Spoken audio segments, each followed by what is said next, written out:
Lancho bagai kamte bagov kalte baganu kalte. Ya lancho bagai kamte bagov kalte baganu kalte. Welcome to the Global Sisterhood. My name is Emma Shippey. This episode explores how knowledge, solidarity, and resistance are carried through women's lives, stories, and struggles, especially when those histories have been ignored, erased, or silenced.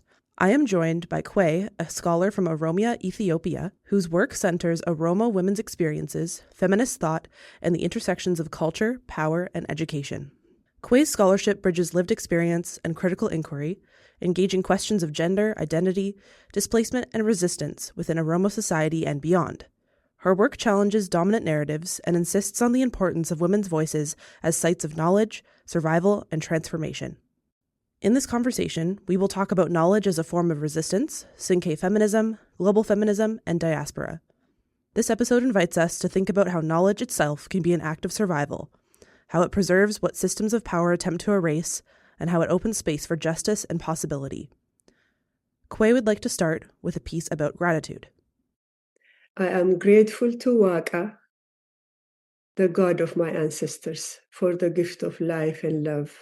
I am grateful to my ancestors for inhabiting and stewarding a beautiful land, maintaining the balance of creative tensions with all human and non-human beings, and for raising me in their beautiful land and culture. To Indigenous peoples of Canada, I'm profoundly grateful to the First Nations, Métis, and Inuit, particularly where I live, learn, and work, the Haldimand Tract, which is the unceded territory of Anishinaabe, Haudenosaunee, and neutral peoples.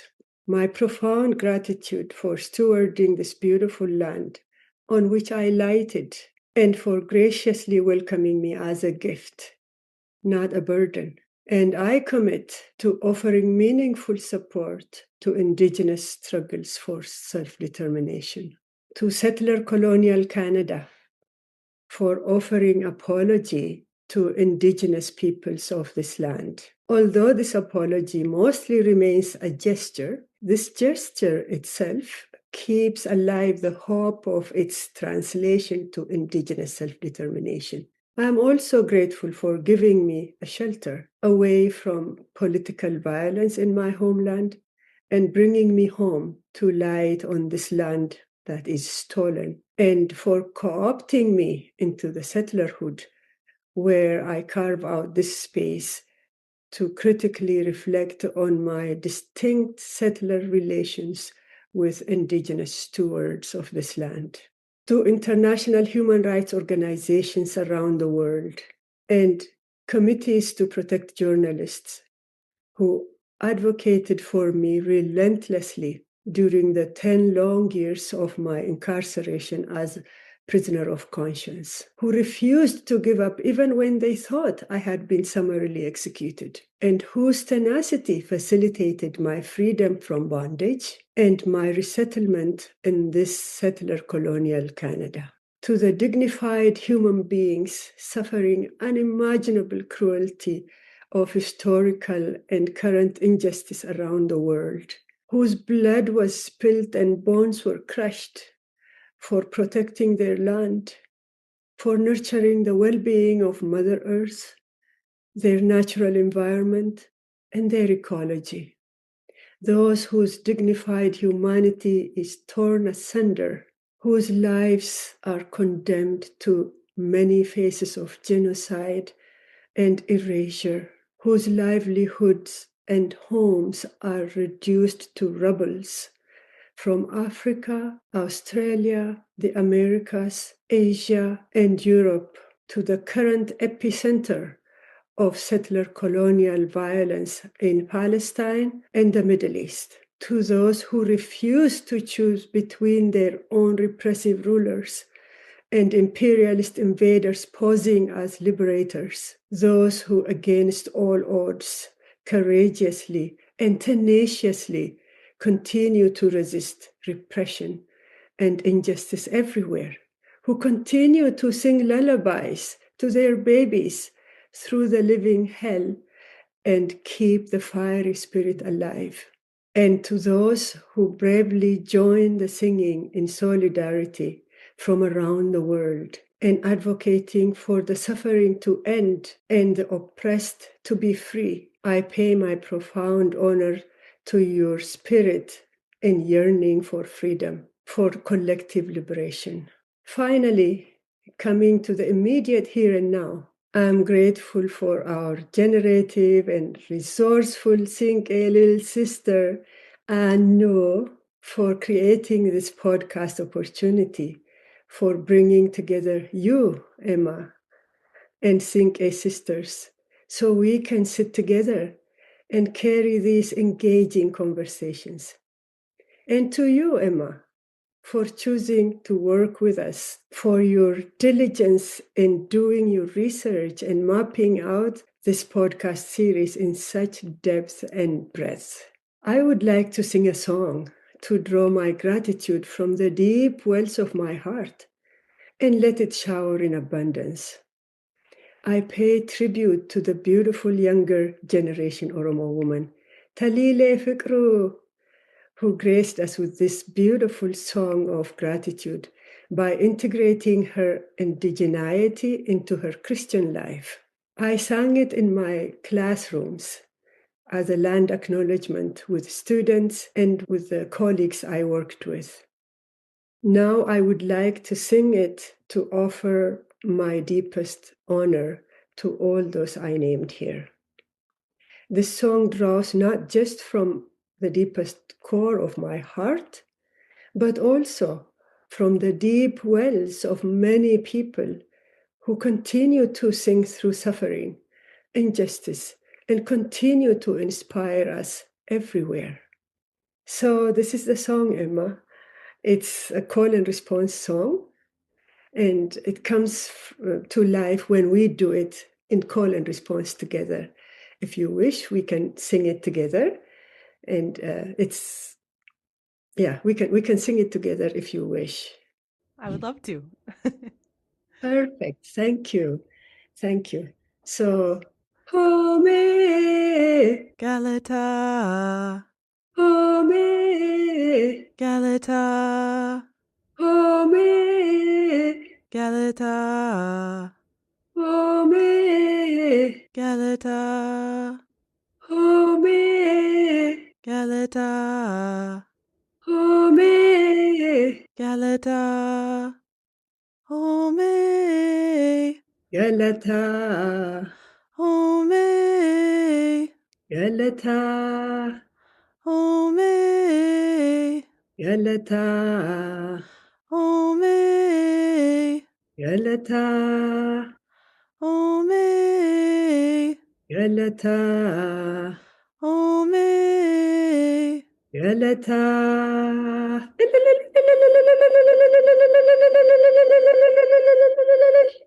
That was beautiful. Kuwee's doing a happy dance. I'm doing the happy dance, yes. That was beautiful. I loved every moment of that. That was gorgeous. Yeah, perfect. One important thing is the English translation of the song we just sang. Kuwee has provided me with a translation for the song. In the Oromo language, Home Galata means here, take my gratitude. Home is two words combined into one, ho and me. Ho means here, take, and Galata means my gratitude, or thanks, without the possessive pronoun my. This is because whoever is saying home is the one offering the gratitude, thus making my redundant, so my remains silent. A beautiful translation for a beautiful song.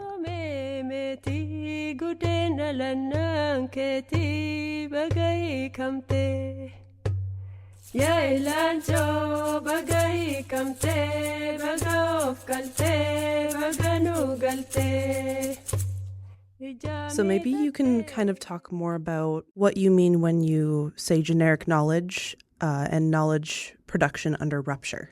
Is that just generic knowledge in Oromo, or is that just generic knowledge within Solidarity? When I say generic knowledge, is knowledge as it is theorized and, I actually start from whatever we call epistemology of the South, which constructs knowledge. Like Foucault did that. But I am rooted in the epistemology of the South, where the indigenous knowledge have been destroyed, attempted destroying by colonialism, coloniality in the current sense. So how they're theorizing knowledge is whatever we know as knowledge is something actively constructed by erasing others. And actually with Foucault, he looks at knowledge, truth, and power. Knowledge, power, and truth, they go together. Whoever has power actively constructs what is truth, what is knowledge. This is the knowledge, this is the truth. So there is power involved there. But then this knowledge that's constructed in this particular context may not be the knowledge. It keeps evolving. It's fluid. It's relational, meaning power relations play a big role in the active construction of knowledge. But then it's also fluid. It changes across what is true today is not true a year later or even a minute later when the context shifts, right? So it's very dependent on context. So that's what you mean about generic knowledge under systems of rupture. That's the rupture I'm talking about, the power relations that erase your truth and replace it, actively constructing a different truth that wasn't yours. Yours isn't there anymore. That's disruption. And under what do you call it? Knowledge under rupture. Your truth has been ruptured. Your knowledge has been ruptured. But somebody is not just rupturing it, but also actively constructing something that a new truth, a new knowledge for you. And it doesn't die. Yours doesn't die really, because there is resistance. Wherever there is power, there is resistance. You keep resisting. You keep bringing out your truth. You keep bringing out, the knowledge that you used to know. That's what we do for Siinqee, when we do Siinqee. We're resisting because it has been erased. It has been something different, has been actively constructed in its place. It has been repressed, but we're trying to kind of reclaim it from that state of repression and bring it out. Because it is so precious. Why it was erased in the first place, especially when it's women's knowledge, that's what gets erased first. That's the first target. And that's why, when at the dawn of modernity, people started, that witch craze from 15th and whatever, that is mostly women, mostly indigenous, mostly poor classes who were labeled as witches, their knowledge condemned because it is witchcraft and whatever. Who calls it witchcraft? There is power. Modernity is just trying to kind of aggressively reclaim everything, every knowledge. And women were the healers, the medicine women, and indigenous people. That had to be taken out of them, erased. And a new form of medicine, scientific medicine has to be built actively by labeling that as witchcraft and this and, backward and savage and all of that. So that's what I'm trying to look at in terms of generic knowledge. Even though, that was a long time ago, I think that putting it into context really helps people understand, where this generic knowledge is coming from. And it still happens today. Even what I just now said, the witch hunt, the witch hunting of the early modernity, when modernity was trying to grab indigenous knowledge and women's knowledge.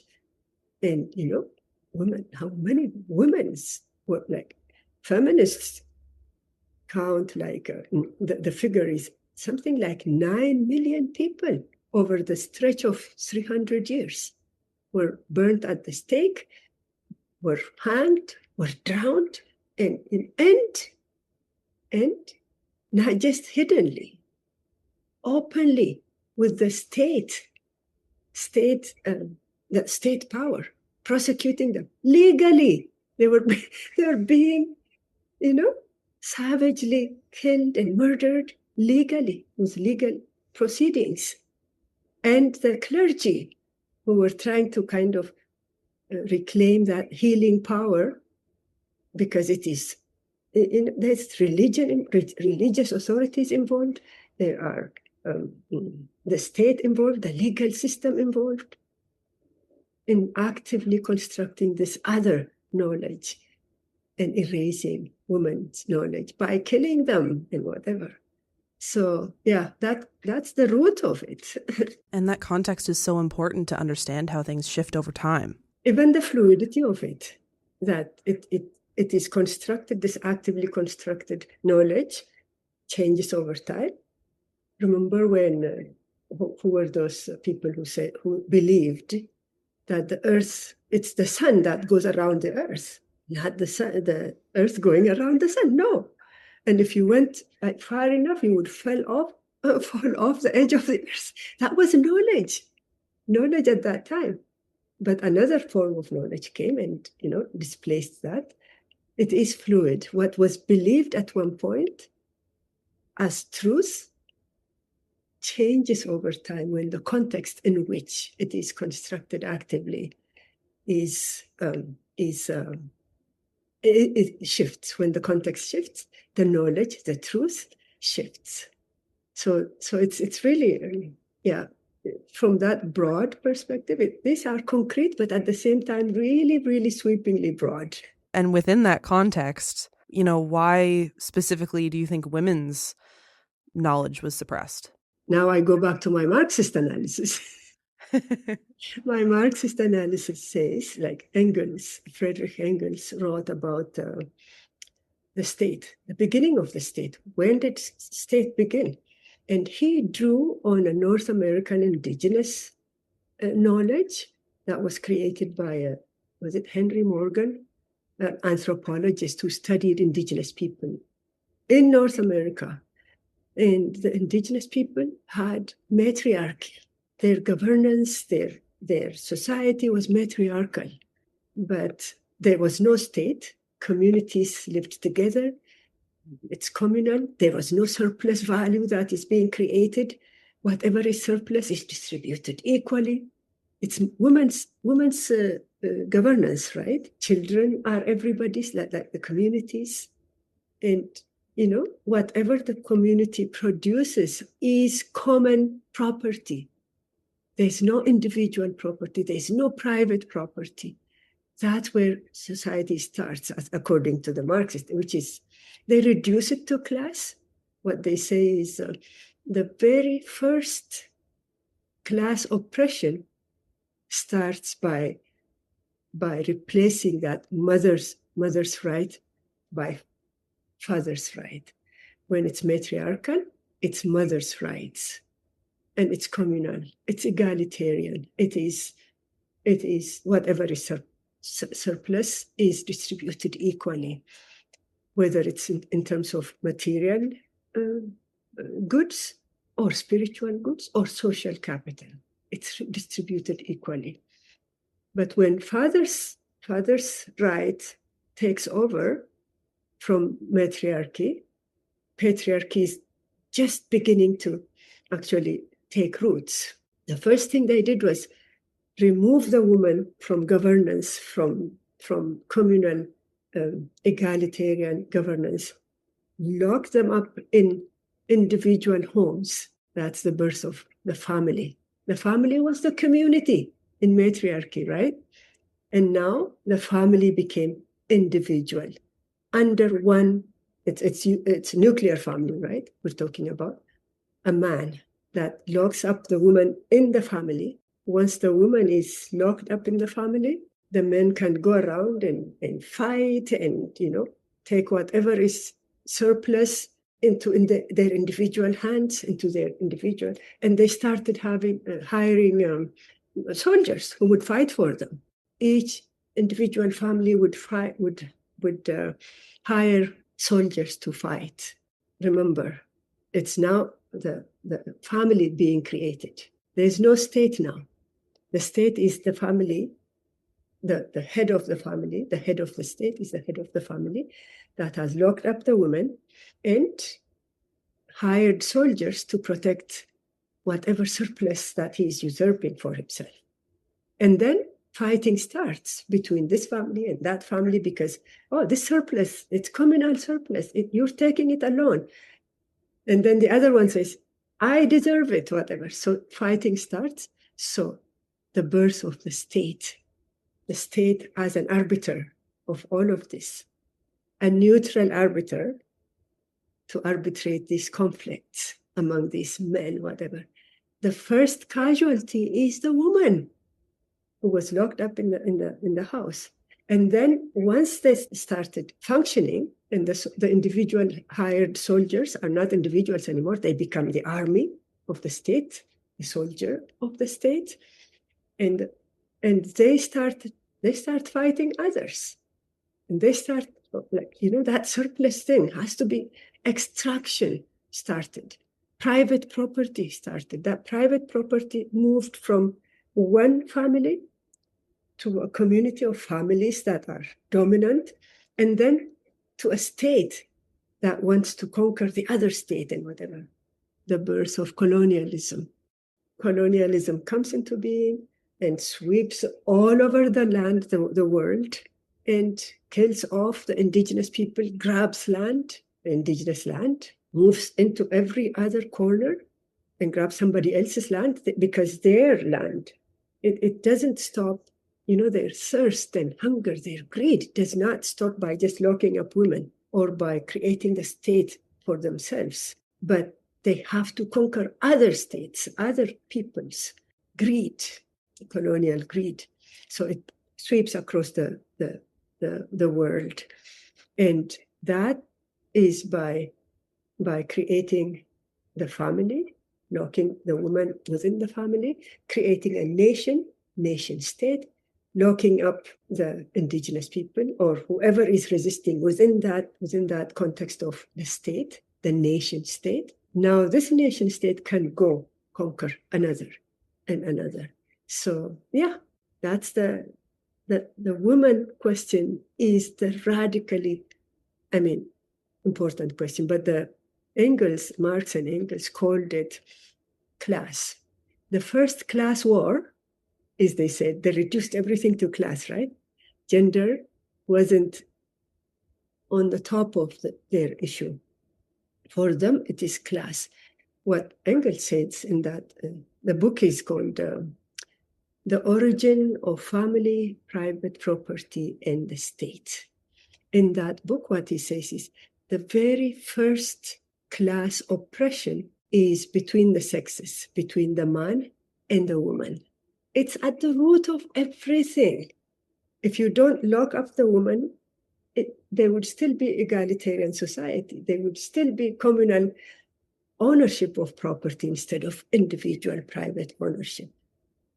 So that's why the woman piece is very, very important. Definitely. And just that, living through a time of rupture, you see that with Indigenous history, and it's not just women's knowledge that's lost, but family knowledge, ancestral knowledge, ancestral celebrations lost because of that rupture. So that's very clear through all of that, definitely.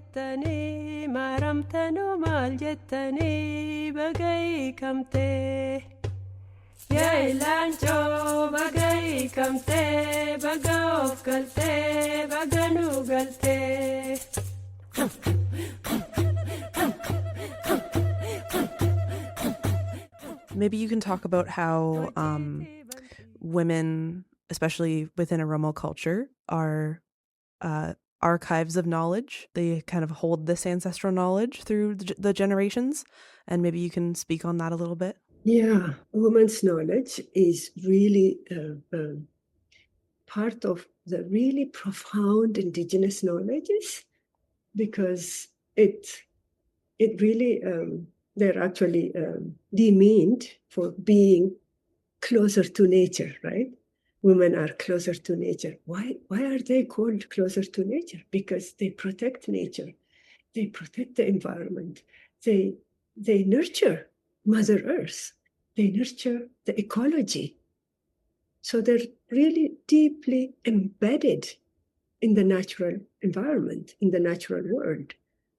The death of the natural world, the harm done to the natural world is the harm done to them. They're so close. They're the protectors. They're the nurturers. They are the ones who wait on stewardship. Look at that. It's the women who are actually the best stewards because they're closer to nature. They're closer to their environment. They live off their environment. Not that men don't live off their environment. Everybody lives off their environment. But the way, the reciprocity with which women live with their environment, they don't live off their environment. They live with the environment. There is reciprocity. They give back whatever they take. If a tree is cut, they replace it. They're not reckless in using, or their relationship with the environment is not extractive. It is nurturing. It is reciprocal. It's mutual reciprocity. That's women's knowledge, and that's where their knowledge comes from. It's very profound. And if anybody, even a pet, like the dog, you can't hit the dog or you can't harm the dog, and you can't harm it. It's you're another cosmic being. You are, and if you're entitled to exist in this world, that dog is entitled to exist too. It's their woman's natural knowledge comes from being embedded with the natural environment. I don't know if that's what you wanted, but yeah, that's where it goes. That's the profoundly spiritual, profoundly relational knowledge of women goes to that depth. No, you definitely answered it, and I mean I think that's a beautiful thing, right? Women's knowledge is sacred and as you said, holy, and maybe you could touch on some of the holistic aspects of women's knowledge. The knowledge is a very holistic knowledge. Holistic doesn't mean it's spelled with W, whole, instead of halo or holy or whatever, just to stay away from the holy or whatever. We actually spell it with W, the whole universe. We don't even call it universe, the whole pluriverse, because the universe is associated with hierarchy. Universe is associated with some knowledge that is at the top, universal, whatever. In opposition to that, we say pluriversal. The universe is plural. The cosmos, let's say, universe, it's not a universe, it is a pluriverse where so many beings, the environment, the climate, the whatever you call it, all of those belong into this pluriverse. And all human beings, all animals, all plants, all, wild or domestic animals, everybody belongs here. And within human beings, it's not just human beings, it's all beings of the cosmos. Pluriverse is a holistic concept that embraces all of these. And then within the human beings, every human being in the pluriverse, every human being, every human group, every human community, every human worldview fits in this pluriverse. Pluriverse is big enough to contain all of us. We don't need to fight over it. It's enough for all of us. The room is wide. It's, But if you're kind of driven by war and driven by competition and driven by hierarchy, you want to get to the top of the hierarchy, that plurality goes, and then you think it is just universe. Everything is universal. Everything should look like me, my image, one size fits all. That's the universal thing for you. Yeah, for sure. When you were talking, I was kind of thinking about just within social work how complex many issues are that we talk about, and how everything that we talk about can be looked at different angles, and depending on where you're from in the world too, that can even shift and change. And it's incredible the amount of knowledge and information that one person could share and have. And that was just it's incredible to hear you speak on anything. I feel very blessed to just hear you speak. So Thank you. Thank you. I feel blessed for being given this opportunity, actually. yeah. This marks the end of part 1 of my discussion with Kuwee. Please continue to part 2 of this episode next. Illancho kome kaya gude ke wajinin faya bagai kamte.